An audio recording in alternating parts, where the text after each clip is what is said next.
Hi there, Will here, and today I'd like to show you how I shot a cover for House and Leisure magazine. Lately I've heard I love you so. Lately I've heard I love you so. Lately I've heard. I reckon the best way to do this is in a similar vein to my commercial campaign breakdowns, which is to say I'll give you an overview of the entirety of my process, things like lighting, prep work, post work, how I got the cover, but starting off with how I got the job. This all came to be really as a result of my friend Mandy, who one winter's day reached out and asked if I'd like to drive 10 hours into the middle of nowhere to come make some photographs with her. And I said yes immediately because making photos with Mandy is always magic. And I'd been of plan to head in that general direction of the world anyway because there was a project I wanted to work on in the Eastern Cape. So I'd be about 3 hours away from Janssenville theoretically, or if I went to Janssenville first, 3 hours away from where I wanted to be. So it kind of made sense. The goal of making these images was never really for them to be published anywhere necessarily. I mean, it's always cool for things to get published, but our end goal in making them was just to make some really special images in an incredibly unique space. There's a 2.5 hour long video of the trip that I went on to make these photographs on this channel, by the way, and in it I of course photograph the House and Leisure cover, but also make an image which is being exhibited in the National Portrait Gallery in London this year. So perhaps after watching this, if you have 2.5 hours free, might be worth going to watch. I'd be willing to bet that there are quite few videos on YouTube that have photos in them that ended up traveling quite as far as the photos I made in that video. Anyway, for a brief synopsis of what occurs in that video and what it took to get to Janssenville to photograph this cover image, I ended up leaving Cape Town on the day of a historic storm.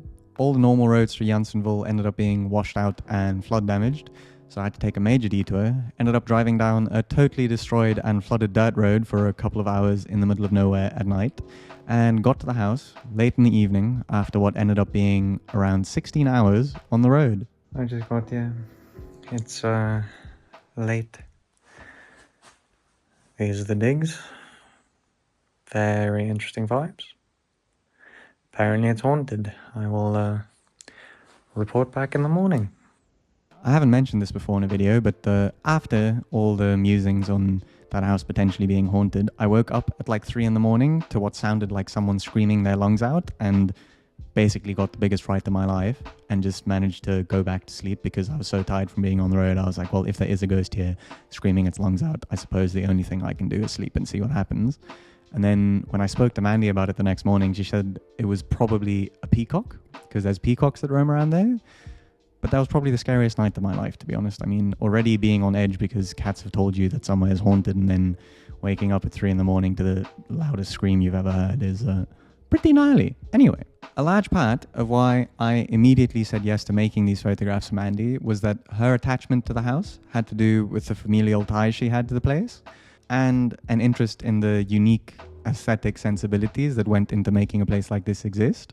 My ongoing project in the Eastern Cape largely revolves around the same concept, but one of the big issues with it is the fact that a lot of the memories I have of houses that belong to my grandparents growing up exist only as memories because these places have been demolished or renovated or whatever, whereas in this house it was like the unfiltered original version of what all my grandparents' houses were aspiring to be. And being able to photograph a space that exists sort of as a penultimate representation of whatever it was that folks were aspiring to do with interior design back in the day was an incredible opportunity. The approach Mandy and I ended up going for in terms of photographing the space itself was to be as meticulous as possible. Mandy is an absolutely stellar stylist here in Cape Town, and we collaborate frequently on more fashion-oriented things.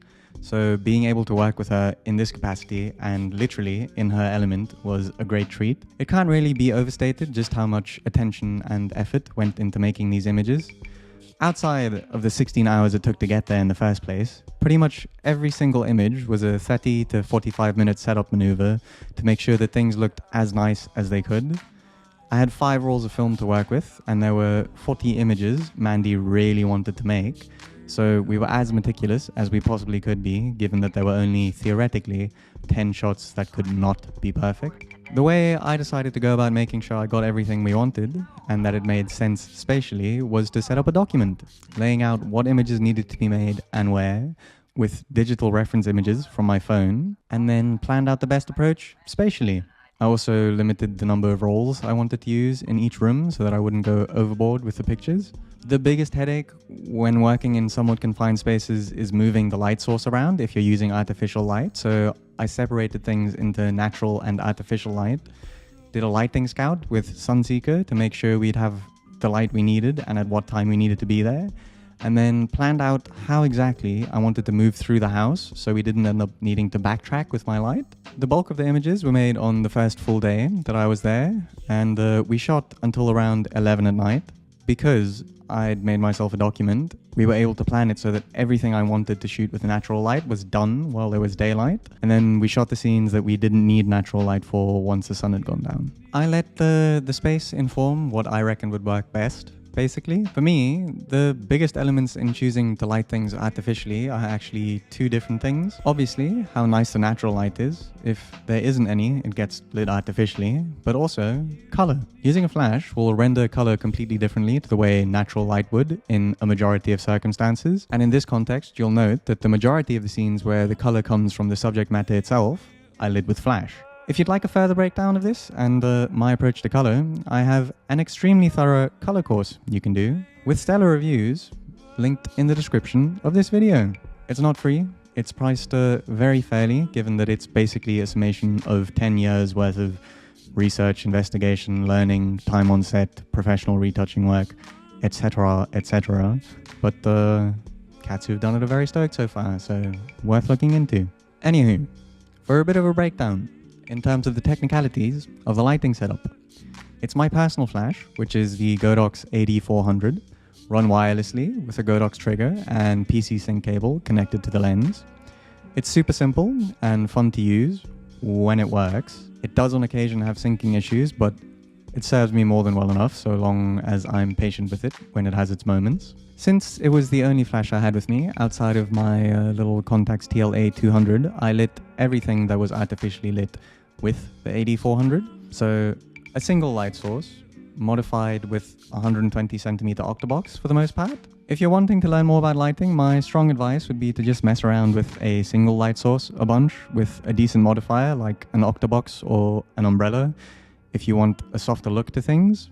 You'll learn an absolute stack about light by learning how to use one singular light source, and then by the time you've got a proper understanding of using one light source to make things look the way that you want them to look, adding extra lights into the mix is super simple because you basically just use them to fill things in for the most part. The trick with multiple sources basically just ends up being figuring out how to get rid of shadows you don't want, since obviously it's best practice to have one singular shadow in a picture, irrespective of how many light sources you have, otherwise things start to look confusing.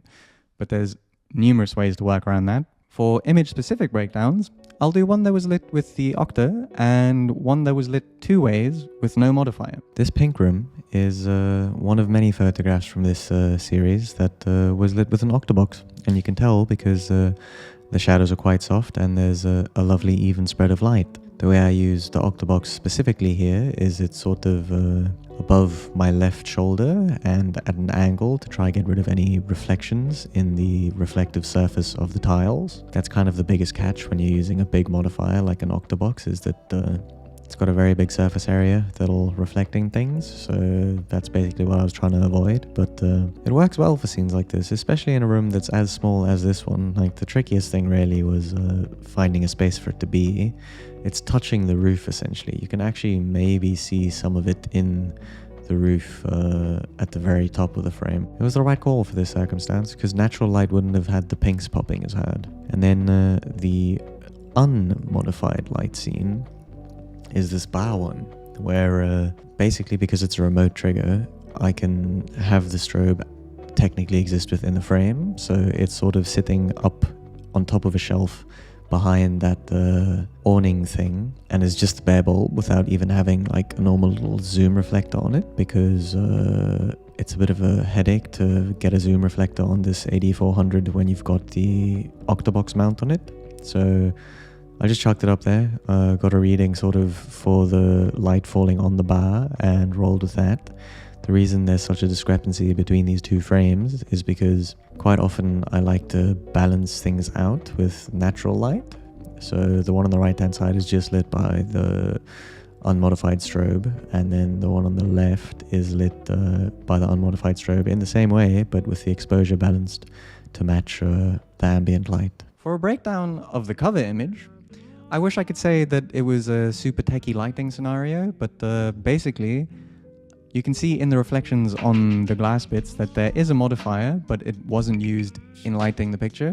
Basically the modeling lamp was left on, but that's all that it is. There is a little highlight in the frame because I set it up and then was like, listen, the natural light here is nice enough to make sense. And also you'll see in the background of the picture, there's natural light falling in the kitchen, and I could have balanced it so that the octobox and the natural light falling in the back end of the kitchen over there were the same exposure, but it wouldn't have made sense visually, at least to me.